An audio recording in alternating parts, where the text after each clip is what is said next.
Atualmente, o fenômeno televisão influi na vida de milhões e milhões de pessoas. Este invento, considerado como meio indispensável à comunicação de massa, transformou o mundo e as pessoas que nele vivem. Mas como funciona a televisão?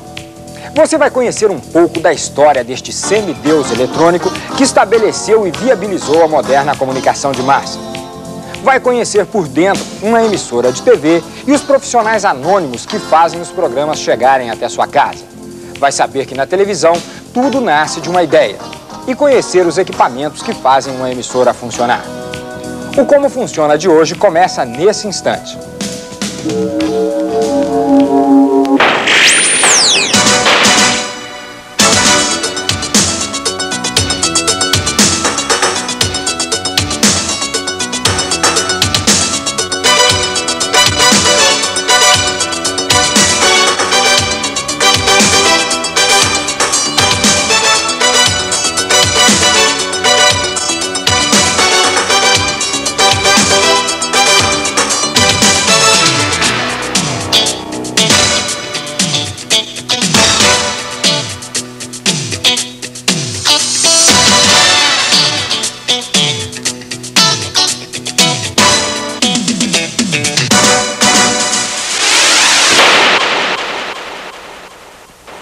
Conheça melhor este hábito, que se liga e desliga através de um botão.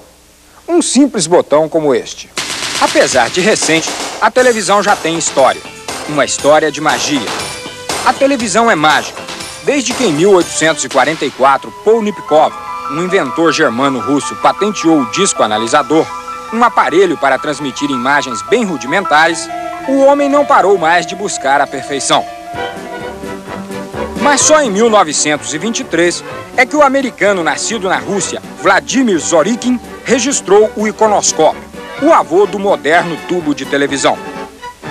A primeira transmissão de televisão deu-se no dia 30 de abril de 1939, em Nova York, quando era inaugurada a exposição O Mundo de Amanhã.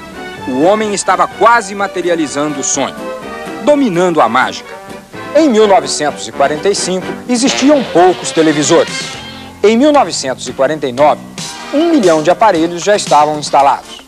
Em 1951, este número sobe para 10 milhões de televisores. Em 1958, para 46 milhões. Em 1977, 121 milhões. E hoje, existem 562 milhões de aparelhos de televisão instalados no mundo todo. Para você ter uma ideia, se colocássemos um aparelho sobre o outro, faríamos 27 mil montanhas do tamanho do Corcovado e ainda sobrariam televisores. Do pequeno invento de 1939 até hoje, a televisão deu um grande passo para se tornar um grande negócio mundial. A televisão não se limita a fazer parte do cotidiano de milhões de lares. Ela reina nos colégios, nos hospitais, nos laboratórios e nas indústrias. Hoje somos vigiados pelo olhar eletrônico de uma câmera de TV em bancos, lojas e até em padarias. Nos céus, satélites espiões enviam informações para suas bases através de câmeras de televisão. Televisão, numa tradução literal, significa ver à distância. Mas para que milhares de pessoas possam ver as imagens que são projetadas nesta tela, é necessário que essas imagens sejam focalizadas por uma câmera, como esta, por exemplo. Uma câmera tem um funcionamento semelhante ao olho humano. Nós vemos os objetos porque a luz neles refletida entra pelos nossos olhos. Da mesma forma, a lente da câmera capta a luz. Ao entrar na câmera, a luz atinge uma superfície sensível à luminosidade e coberta por partículas mínimas de um produto químico especial. Essas partículas sofrem uma reação libertando um feixe de elétrons. Isto é, a luz se transforma num feixe de informações elétricas que sai por este cabo. O processo de uma câmera em cores é semelhante. Ao entrar pela lente, a luz é dividida por um jogo de espelhos, um prisma. São 3 as cores básicas: vermelho, verde e azul. Cada uma vai sensibilizar um tubo diferente. E cada cor emite um feixe contendo as informações elétricas. As outras cores são formadas através da fusão destas 3 que são básicas. Essa energia elétrica, transmitida através de ondas como as de rádio, chegam à sua casa e são captadas pelas antenas. Se olharmos bem de perto a tela de um televisor, vamos observar que a imagem é formada por linhas horizontais. Essas linhas, por sua vez, são formadas por pequenos pontos luminosos, vermelhos, verdes e azuis. Esses pontos são o resultado da ação contrária efetuada pelo tubo do televisor. Os sinais elétricos captados pela antena são transformados em pontos de luzes coloridas, aqui dentro, e projetados sobre uma tela de fósforo que recompõe a imagem originalmente captada pela câmera. Uma emissora de televisão é quase igual a uma empresa como outra qualquer.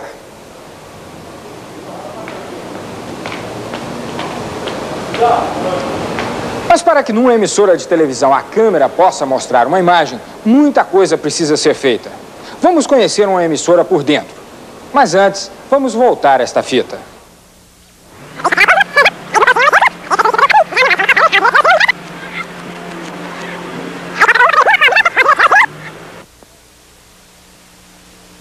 Sendo assim, sua parte administrativa é basicamente igual a de qualquer outra empresa. É dela a obrigação de viabilizar os sonhos da área artística, que nem sempre são poucos e nem fáceis.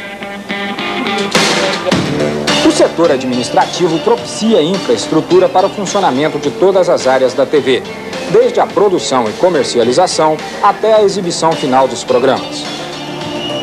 São como aqueles profissionais invisíveis que fazem tudo correr às mil maravilhas num transatlântico de luxo.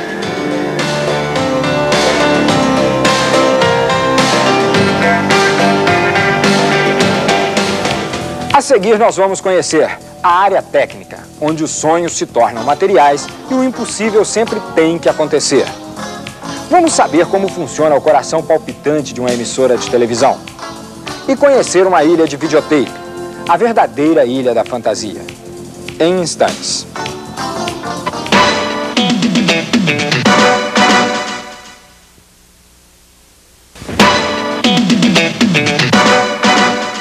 Atenção, plaquete, atenção, valendo, gravando. Se no começo da era televisão, este veículo era tratado como um rádio com imagem, hoje a TV já encontrou a sua linguagem própria, chegando a aperfeiçoar o sistema de som, transmitindo inclusive programas em estéreo. São vários os microfones utilizados num estúdio. Este aqui, por exemplo, o microfone convencional, mais conhecido por microfone de mão, é utilizado pelo departamento de telejornalismo nas reportagens externas, enquanto que no estúdio os apresentadores usam microfone de lapela. De tamanho muito reduzido, colocado na altura do peito através de presilhas próprias, esses microfones têm alcance limitado. Por isso, não podem ser usados num programa de auditório, por exemplo. Para animar um programa de auditório, o apresentador usa microfone sem fio, que lhe dá a liberdade de movimento de que ele precisa. Esse microfone sem fio pode ser usado na mão ou preso junto ao peito, com uma armação especial. Em novelas e programas humorísticos, geralmente é usado esse tipo de equipamento, chamado boom.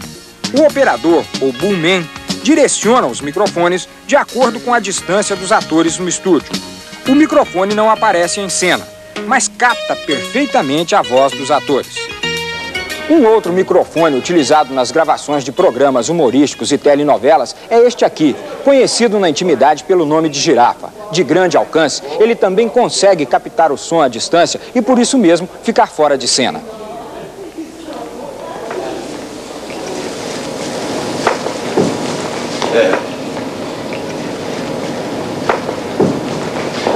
Valéria, vamos jantar juntos hoje? Ai, doutor Malheiro, sinto muito, mas hoje eu não posso.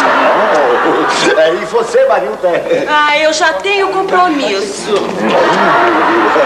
Shirley, então quem vai é você. Ai, sinto muito, Dr. Malheiros, mas meu namorado tá aí fora.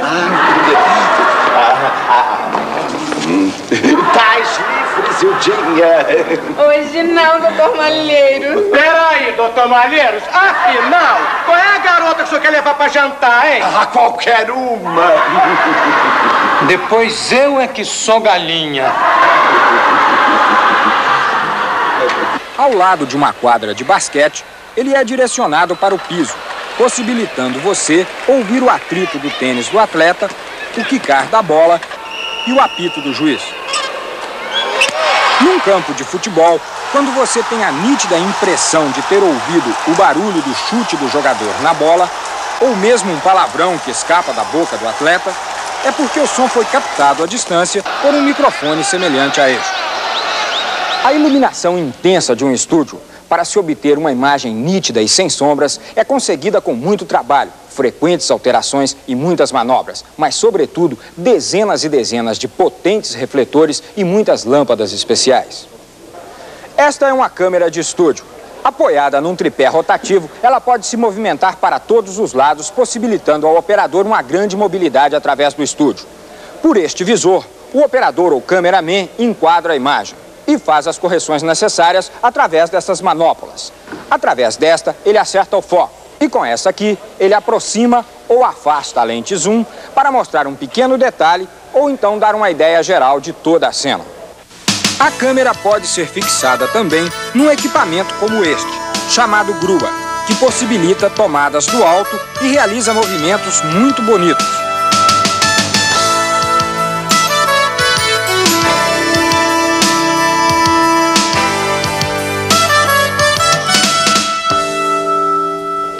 No estúdio, pode funcionar várias câmeras simultaneamente, colocadas em ângulos diferentes.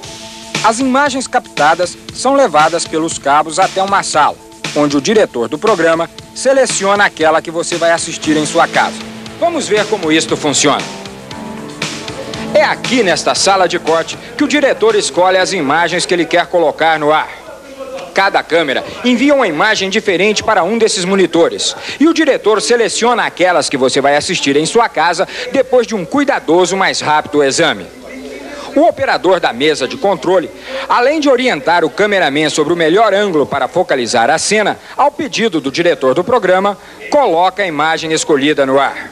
Além das imagens enviadas para esta sala pelas câmeras do estúdio, o diretor tem ainda as imagens que chegam através do videotape ou filme, segundo as necessidades do programa.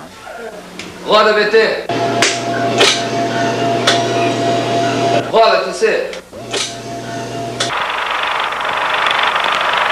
Essas decisões são tomadas em frações de segundo. Um operador de switcher processa em média de 5 a 25 operações por minuto. As imagens escolhidas, conjugadas com o som captado pelos microfones e processado por uma mesa de áudio, são enviadas para o transmissor e, depois de transformados em ondas de rádio, vão para o ar.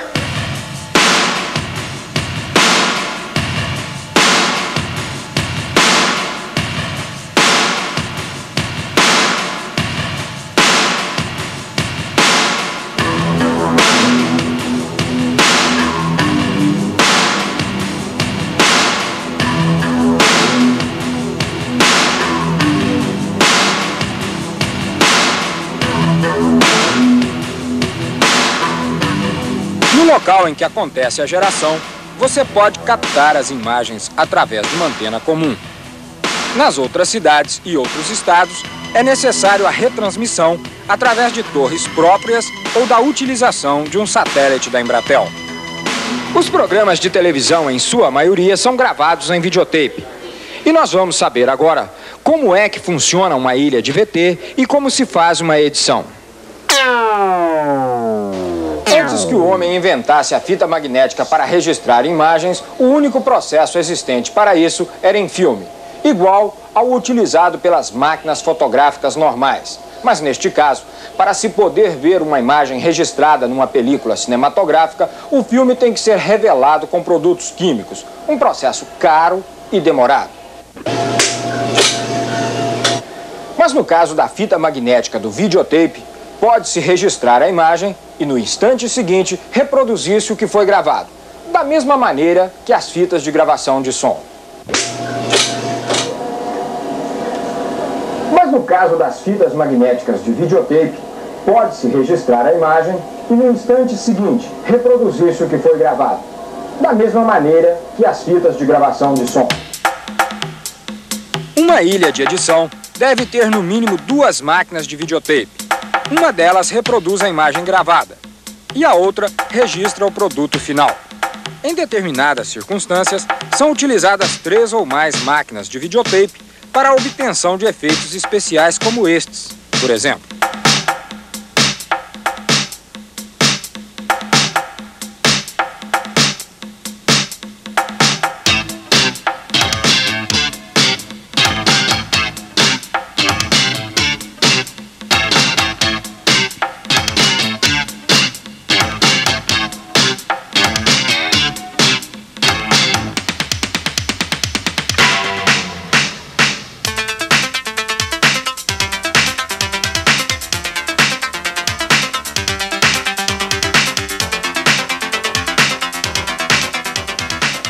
O editor do programa tem a responsabilidade de, segundo o diretor, limpar as fitas a serem exibidas. Ou seja, ele escolhe os melhores momentos do programa e deixa de lado os erros cometidos na gravação.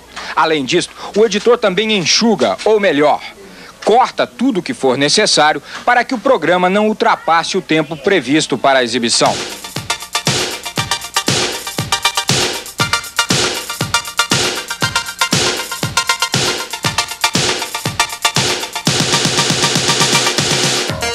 O programa recém-editado é encaminhado ao tráfego de fitas, onde vai ficar à disposição da emissora.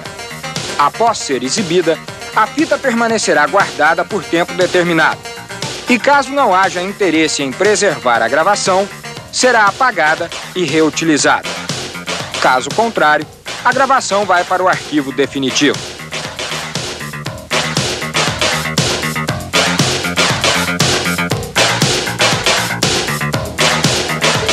Aqui no Switcher Master, o tempo é contado em frações de segundo, obedecendo-se rigorosamente a um roteiro elaborado pela direção de programação. E é neste roteiro que se estabelecem os tempos de duração de cada intervalo comercial, bem como o tempo de cada programa, além da sequência geral da programação, ou seja, a ordem pela qual programas e comerciais serão exibidos. Atenção rede, tempo 2 minutos, tempo 2 minutos. Segundo break, 4 minutos, 4:00. Antes do break tem a chamada Chaves. Fechando o break tem a chamada O Gordo. E aqui no Master Satellite, o operador separa os comerciais e programas que devem ser vistos em todo o Brasil daqueles que serão exibidos apenas na região de cada emissora. Além disso, o Master Satellite coordena e orienta todas as emissoras da rede com relação à programação nacional e à programação local.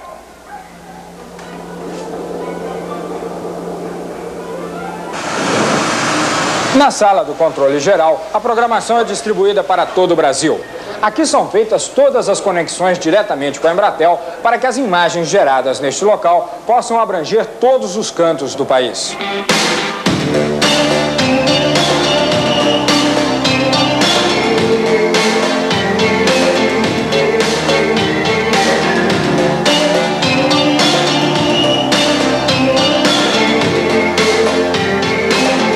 No departamento de cinema, os filmes são preparados para a exibição.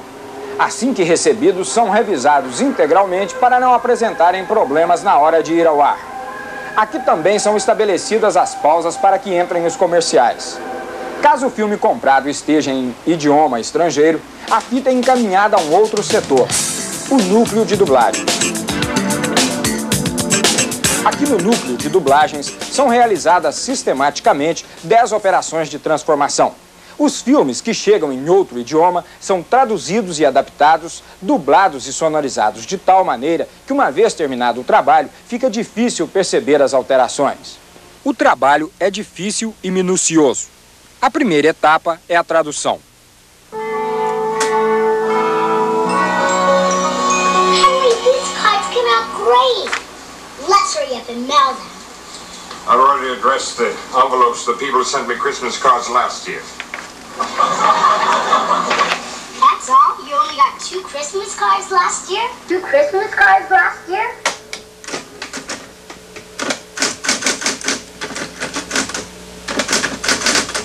O filme, programa ou desenho animado são copiados a partir de uma fita matriz de videotape de 1 polegada, onde é registrado o time code, um código de tempo que estabelece identidade de sincronismo. É este mecanismo que possibilita sincronizar os movimentos dos lábios com as palavras pronunciadas.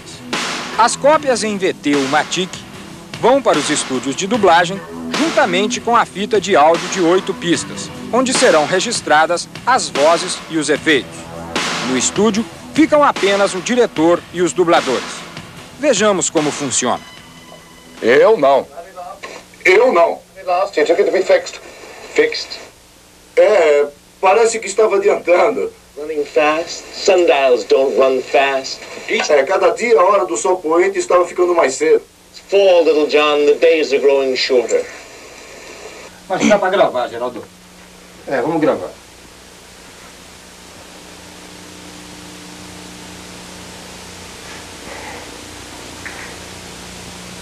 Posso ajudá-lo? Venha.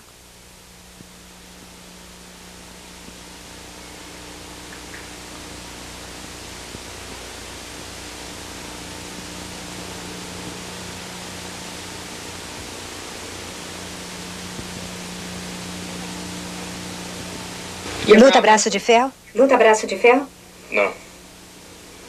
É a diversão por aqui. São os campeões dos últimos 10 anos. Com o trabalho de colocação de vozes concluído, a fita de áudio vai para uma das ilhas de mixagem. Ali, inicia-se o trabalho de sonorização. Os diálogos em português e os efeitos ou ruídos são mixados ou misturados às várias músicas necessárias para as diferentes situações e climas psicológicos do programa em dublagem. Só por enquanto.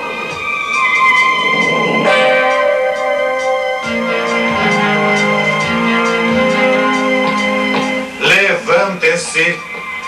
O júri já chegou a uma decisão sobre o caso dos Estados Unidos contra Blackthorn, Shore e o Toxoid.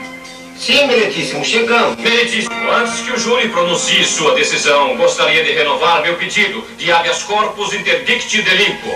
Pedido negado. Meus clientes são vítimas de uma grande injustiça. O SBT é a única rede brasileira de televisão que possui um serviço de dublagens. Desde que esse setor aqui foi implantado até os dias atuais, já foram produzidas mais de 5.000 horas de dublagens, o que nos projeta a uma média de 400 horas por ano, cerca de 35 horas por mês, 1 hora e 30 minutos a cada dia. Mas para além da importância e da necessidade deste trabalho, a dublagem também pode, muitas vezes, nos apresentar inusitadas surpresas. A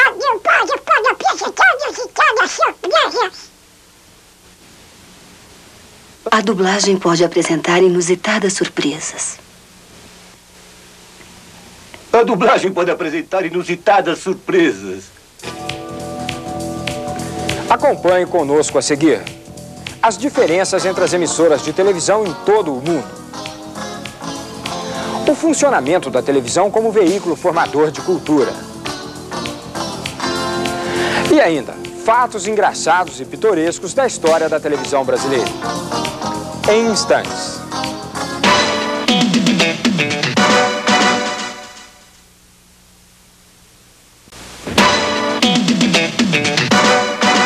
Senhoras e senhores telespectadores, boa noite.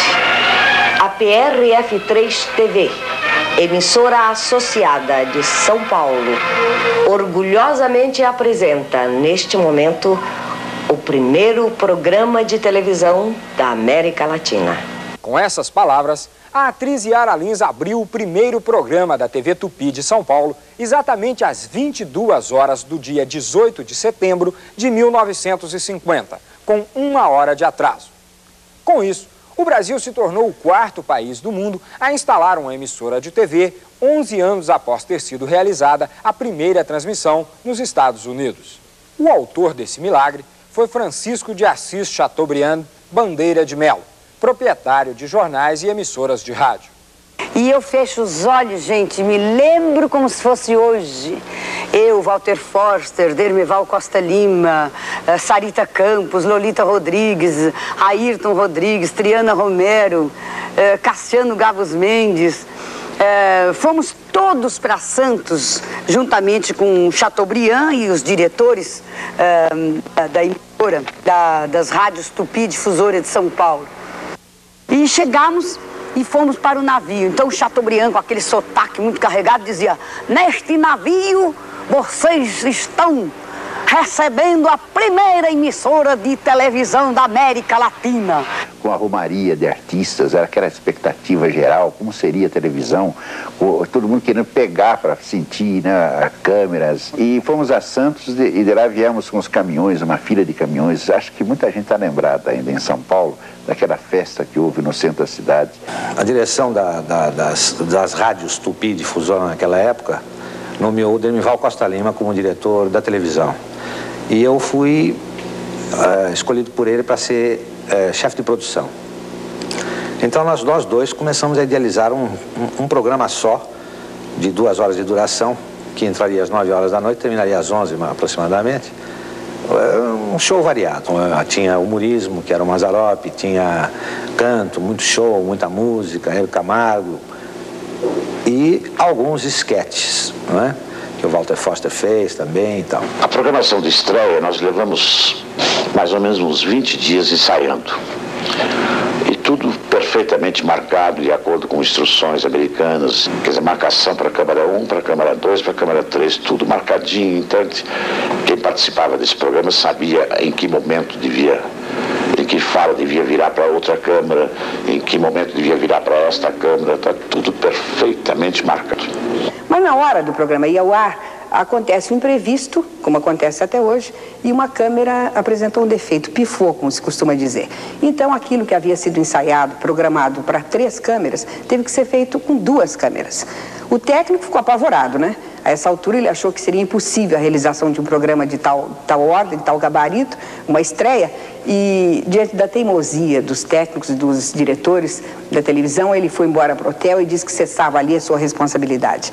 Aí o Cassiano, que já estava lá nos botões, pronto para começar, com o fone no ouvido, ele deu um aviso para o alto-falante do estúdio, dizendo assim: olha, a marcação que nós fizemos durante esses 20 dias no ensaio não vale mais. Vamos fazer o programa que eu vou cortando daqui, vocês não se preocupem que eu dou a imagem aqui. Nesse dia eu não ia fazer nada, mas 2 dias antes a cantora oficial do hino caiu de cama com uma gripe violenta, que era Hebe Camargo, e o Dermeval Costa Lima, que foi o primeiro diretor de televisão da América Latina, me chamou. Eu aprendi correndo o hino, sou a única pessoa no mundo que conhece o hino da televisão brasileira. A música foi feita pelo Marcelo Tupinambá e a letra foi feita pelo Guilherme de Almeida. Vingou como tudo vinga no teu chão, Piratininga, a cruz que Anchieta plantou, e dir-se-á que ela hoje acena por uma altíssima antena, a cruz que Anchieta plantou. O programa realmente foi um sucesso, porque muita gente assistiu. E o técnico assistiu do hotel onde ele estava, porque a essa altura já havia alguns aparelhos de televisão. Quando o programa terminou, ele entrou estúdio adentro, dando parabéns aos loucos, aos teimosos e maravilhosos técnicos brasileiros. Mas no fim foi um sucesso, correu tudo bem. Um detalhe, ninguém havia pensado no programa do dia seguinte. Então, só depois da realização do primeiro programa é que se pensou no que seria o programa seguinte ao primeiro, que foi dia 18 de setembro de 1950. Estava assim traçada a trajetória da televisão brasileira, através do arrojo e iniciativa de Assis Chateaubriand, somada à garra e entusiasmo dos seus primeiros profissionais. Naquela época, a televisão era feita para uma elite, mas já mostrava sua força e penetração como formadora de hábitos junto ao público. Hoje, este veículo influi na vida de milhões e milhões de pessoas que vivem no que podemos chamar de mundo civilizado. Criticada, discutida, elogiada e analisada, a televisão veio com certeza para ficar. Mas o que todos precisamos entender é que a televisão não é simples inovação técnica casual. Ela foi inventada para comunicar-se com uma massa imensurável de pessoas ao mesmo tempo.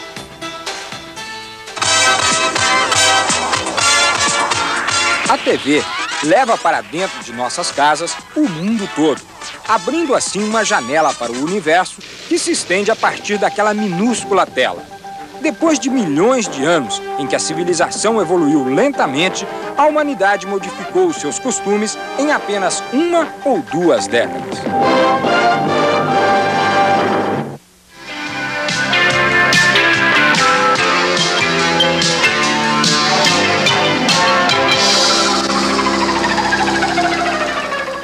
She's got a walk that's set to music, so sexy, silky, smooth.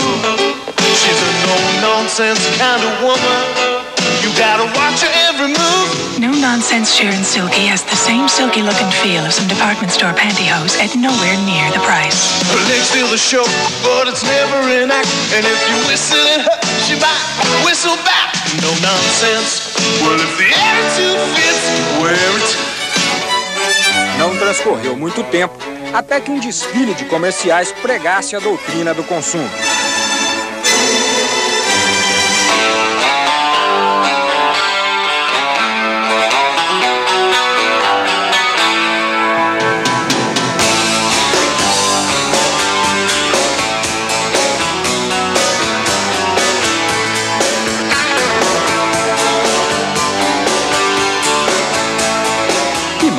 Agora, muitas nações estão condicionadas pelo controle governamental dos programas, como é o caso de Cuba, Nicarágua e todas as outras nações alinhadas ao bloco socialista.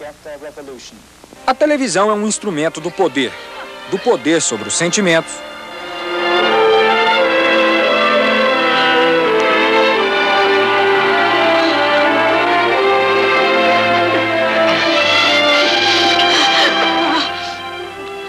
sobre os pensamentos, sobre a vontade e sobre o espírito.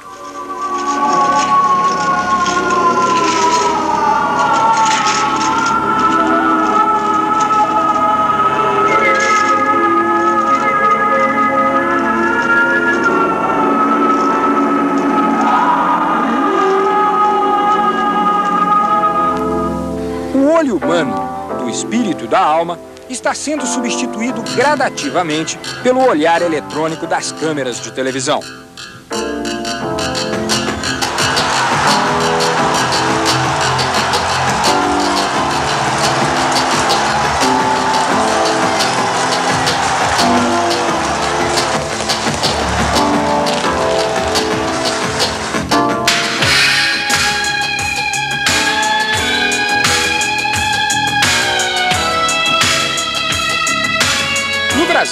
No eixo Rio-São Paulo, existem 4 grandes redes comerciais de televisão que cobrem praticamente todo o território nacional.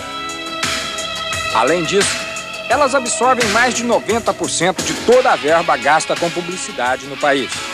A penetração da televisão sempre fica acima dos 90%, seja numa pesquisa baseada na divisão por classes sociais, seja pelo sexo ou pela idade. O custo aparentemente muito elevado de cada comercial de 30 segundos exibidos pela TV dilui-se quando dividimos o preço total pelo número de pessoas atingidas.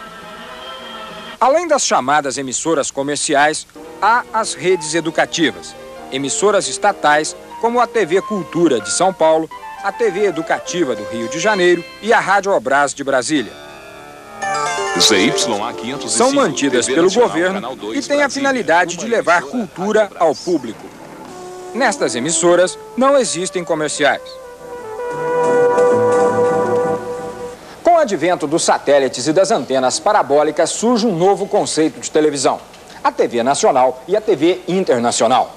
Graças aos satélites e às antenas parabólicas, instituiu-se a programação nacional, que permite aos telespectadores assistirem aos mesmos programas simultaneamente nas mais diversas localidades do país. Todo este trabalho é instrumentalizado e operacionalizado pela empresa brasileira de telecomunicações, a Embratel, que detém o controle de todas as rotas de transmissões internas e externas no país.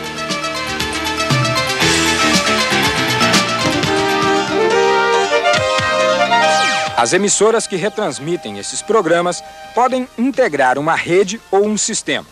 No primeiro caso, elas são obrigadas por contrato a exibirem integralmente a programação pela emissora, digamos, matriz.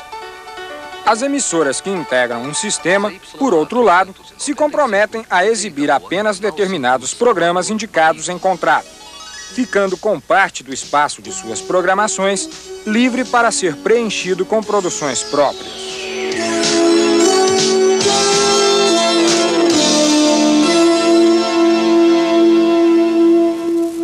Os satélites contribuíram também para o telejornalismo de todo o mundo, que tem à disposição, quase que simultaneamente, os fatos de destaque e as notícias mais importantes. A redação de um telejornal pouco difere da redação de um jornal impresso ou de uma revista. Aqui existem basicamente as mesmas funções: redatores, editores, chefes de reportagem, repórteres e mais as equipes técnicas necessárias para se colocar no ar um telejornal. Mas é aqui, no estúdio do telejornalismo, que se observa alguns detalhes que poucos conhecem. Um deles é o ponto eletrônico, usado pelo coordenador para ouvir as instruções do diretor. Outro detalhe fundamental no departamento de telejornalismo é este aparelho, o teleprompter. Um aparelho sofisticado, onde as notícias escritas numa tira de papel são focalizadas por esta pequena câmera que joga a imagem para um monitor instalado sobre a câmera do estúdio. Através de um jogo de espelho, a notícia aparece escrita sobre a lente, permitindo que o apresentador leia o seu texto sem desviar os olhos da câmera. O secretário de Estado, George Shultz, disse hoje em Bruxelas que a questão dos mísseis nucleares móveis é o problema mais difícil nas negociações entre Washington e Moscou. George Shultz relatou aos seus aliados da OTAN, o Pacto Militar do Atlântico Norte, as conversações que manteve nos últimos 3 dias em Moscou com a liderança soviética. O equipamento do telejornal para gravar reportagem também é especial. A câmera é mais leve para ser usada sobre o ombro do operador.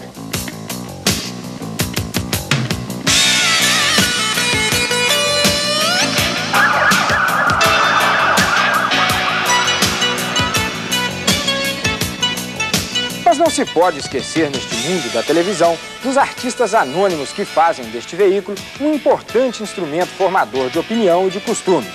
Vamos começar pela cenografia.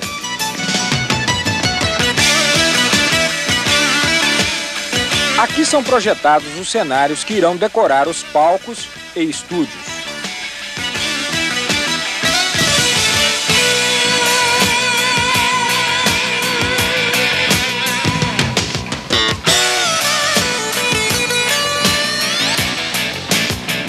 Na cenotécnica, são executados os projetos dos cenógrafos, obedecendo rigorosamente às plantas.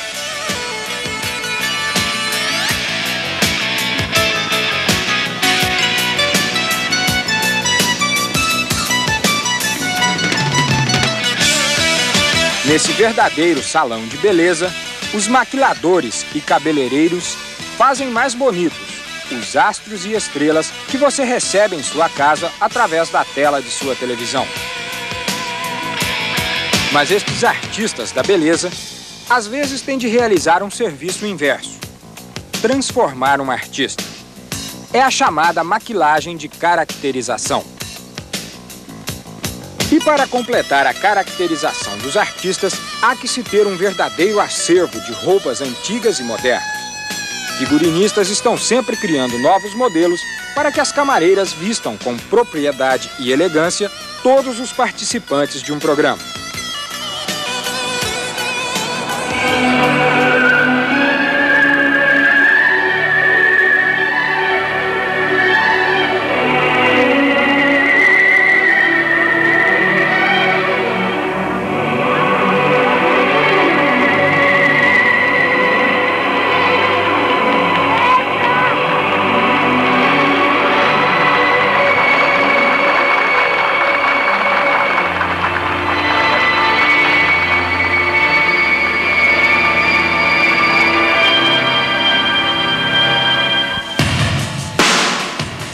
Este é o departamento de criação visual, o responsável pela imagem plástica da emissora.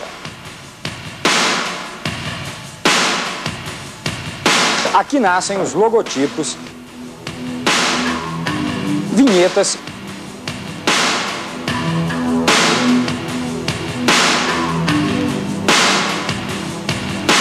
e aberturas de programas.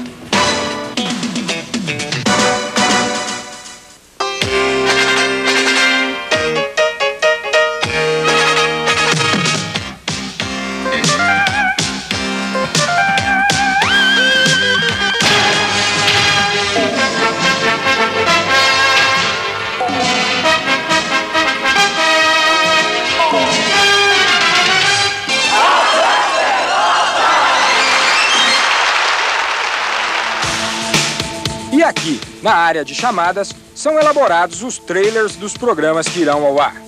Mas é no videotape que as chamadas ganham vida e são finalizadas da maneira que você vai ver. Goulart de Andrade mostra as curiosidades e os segredos da noite em reportagens exclusivas. Vem com a gente! Comando da Madrugada, neste sábado, logo após o Viva a Noite. Como veem, também em televisão, a propaganda é a alma do negócio. No próximo segmento, você vai acompanhar o nascimento de um programa de televisão, desde a ideia inicial até a sua realização. Vai ver o funcionamento de vários estúdios durante a gravação de programas. Vai saber ainda como funciona uma equipe de produção e conhecer alguns artistas nos bastidores. Nós voltamos em instantes.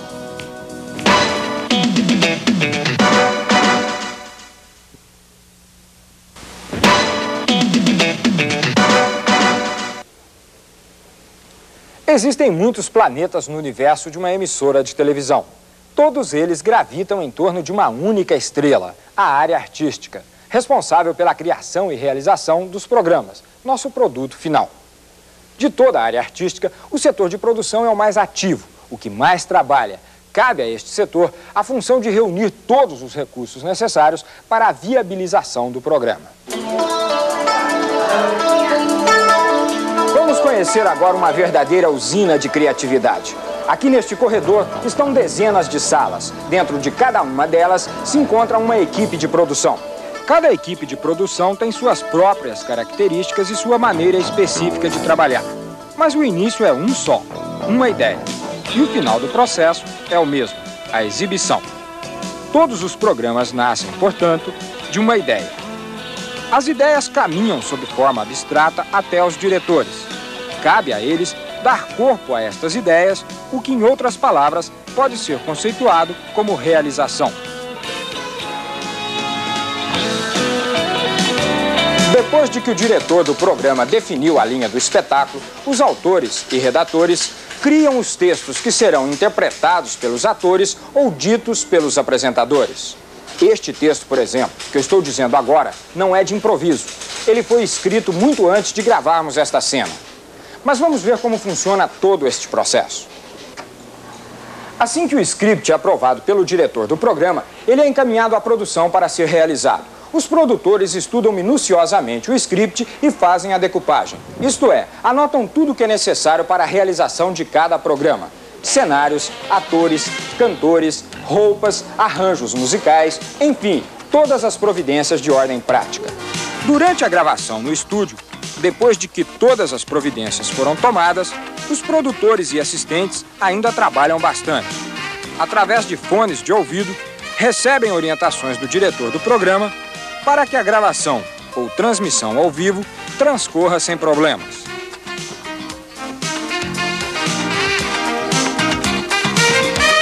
A equipe do programa Hebe, por exemplo, reúne-se semanalmente com a apresentadora para a discussão dos assuntos da semana seguinte. Uma história de jornal, uma ideia, tudo é válido para se fechar o programa. Nós nos reunimos aqui, então chega o Tadeu e diz, olha, você viu essa coisa aqui que saiu na Folha da Tarde, tortura na delegacia da mulher. Aí eu leio o que é, ou aí eu digo, olha, eu trouxe aqui Essa revista, o Veja, a gente traz tudo, cada um traz a sua colaboração, a Aurora traz, a Paula, a Carminha. Então, a gente lê e diz, puxa vida, o que é isso? Licença maternidade, 120 dias. Aí, de repente, nós estamos discutindo, isso aqui é um bom tema para o programa. A gente discute o que será um bom tema, mas não que a gente discuta, vamos aqui falar assim, mas é para provocar a polêmica. Não, não é essa a filosofia do programa. A polêmica acontece porque, de repente, licença maternidade de 120 dias. De repente, isto cria a polêmica, mas não que seja a coisa premeditada.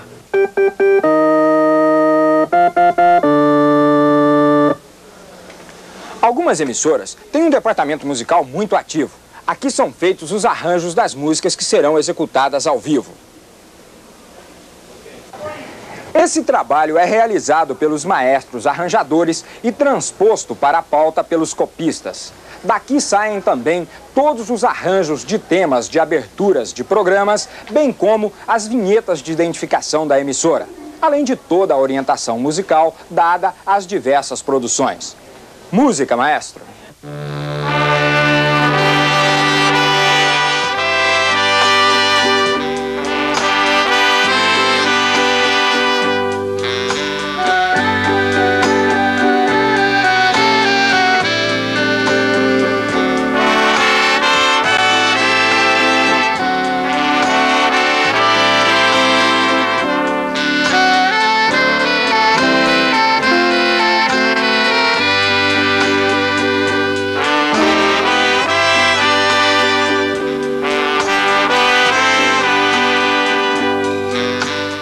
Se vocês estão pensando que um programa de televisão custa muito dinheiro, acertaram na mosca. Custa mesmo. Para administrar essa despesa, toda a emissora conta com a assessoria de um departamento de planejamento e controle. Dentro das previsões de custo, cada programa tem uma maleabilidade de gastos controlada por este departamento. Cabe a ele fornecer todos os recursos necessários para que as várias produções possam realizar o seu trabalho. E haja recursos para alimentar esta oficina de imagens, sons e fantasia. Em um teatro, onde são realizados os programas de auditório, não existem os mesmos recursos técnicos e operacionais de uma emissora de televisão. Por causa disso, uma transmissão daqui seria inviável se não fosse a unidade móvel, estrategicamente estacionada em frente ao teatro, lá fora. Este veículo é uma verdadeira emissora de televisão sobre 4 rodas, que pode se deslocar para os autódromos, estádios, shows e locais de grandes eventos. Vamos conhecer a unidade móvel por dentro e saber como funciona.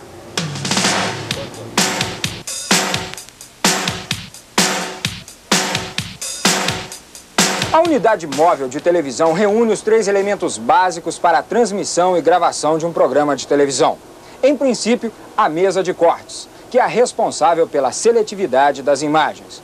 Em seguida, vem a mesa de som, que é a responsável pelo controle dos microfones e de toda a parte de sonoplastia. Acoplada a esta unidade móvel, ainda vem os videotapes, que são os responsáveis pela gravação do evento ou da transmissão e também para serem usados durante eventuais transmissões com material gravado anteriormente. Com estes 3 elementos reunidos, a unidade móvel de televisão passa a reunir todos os recursos necessários para uma transmissão fora da emissora. Numa transmissão em local distante da emissora, como um campo de futebol ou no desfile das escolas de samba, a unidade móvel envia o sinal para a emissora através de links, micro-ondas ou antenas parabólicas. É ou não é uma indústria inesgotável de magia? No módulo seguinte, vamos conhecer a profecia de Marshall McLuhan, a televisão do futuro. Sua Majestade o Auditório, o segredo deste eterno sucesso. E vamos nos divertir com mais algumas travessuras deste diabinho eletrônico, o Quantel. Nós voltamos em instantes.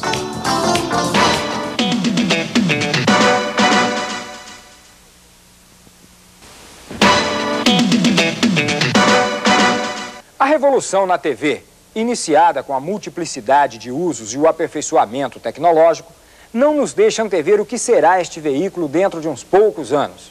Vertiginosamente, ele evolui. Já se passou o tempo, profetizado e sonhado por Marshall McLuhan, em que o mundo se tornaria uma aldeia global por intermédio da TV. Hoje, pode-se ver um acontecimento importante no mesmo momento em que ele ocorre do outro lado do planeta. As distâncias não existem para este veículo fantástico. O impossível faz parte de cada minuto nas maravilhas sem limites criadas no plantel e no videotape.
Mas em meio a toda esta acelerada evolução tecnológica, algumas características da televisão antiga conseguiram se manter e impuseram seu padrão de qualidade.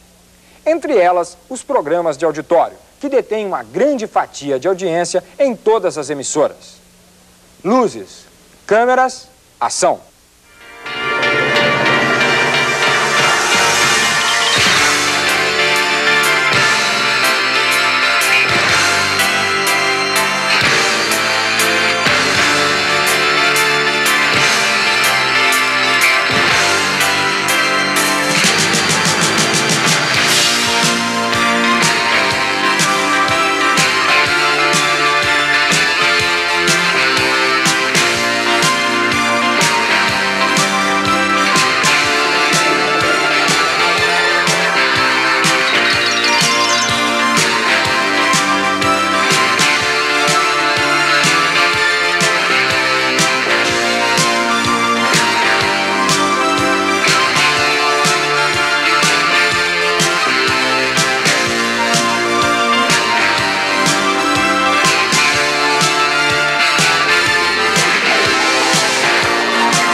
Poderia encerrar este programa sobre a televisão de diversas maneiras, todas elas muito conhecidas de vocês.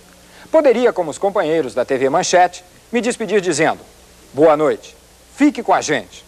Ou como o Ibrahim Suede, ademã. Ou até beijinho, beijinho, tchau, tchau.